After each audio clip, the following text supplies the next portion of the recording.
ఇప్పుడు వేదాంత నిండిమల్లో 81వ శ్లోకం.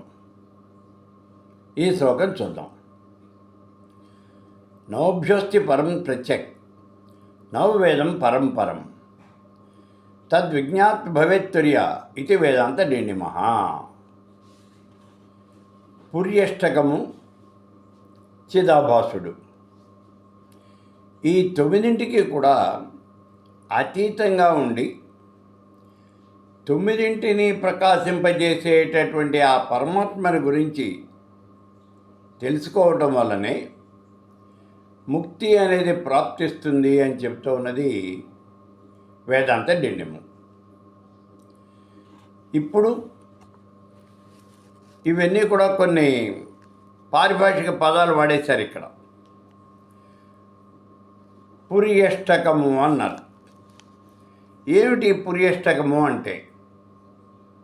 జ్ఞానేంద్రియాలు, కర్మేంద్రియాలు, అంతఃకరణ చతుష్టయం, పంచప్రాణాలు, పంచభూతాలు, అవిద్య, కామం, కర్మం, ఇవన్నీ కూడా కలిపి మనకి అంటే ఇవి మొత్తం 8.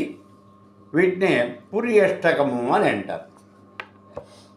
ఈ పుర్యష్టకం తర్వాత ఇందులోనే చెప్తూ ఉన్నటువంటి విషయాలు చూడండి. జ్ఞానేంద్రియాలు ఏమిటి? జ్ఞానేంద్రియాలు కన్ను, ముక్కు, చెవి, నాలుక, చర్మం, ఈ 5 కూడా జ్ఞానేంద్రియాలు.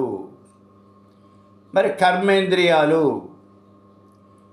కాలు, చెయ్యి, నోరు, పాయు, ఉపస్థ, ఈ 5 కర్మేంద్రియాలు.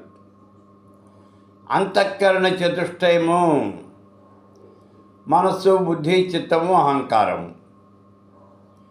పంచప్రాణాలు ప్రాణ, అపాన, వ్యాన, ఉదాన, సమానములు. పంచభూతాలు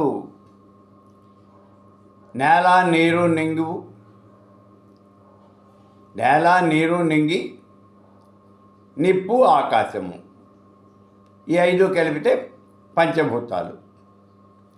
ఇవి కాకుండా అవిద్య, కామము, కర్మము,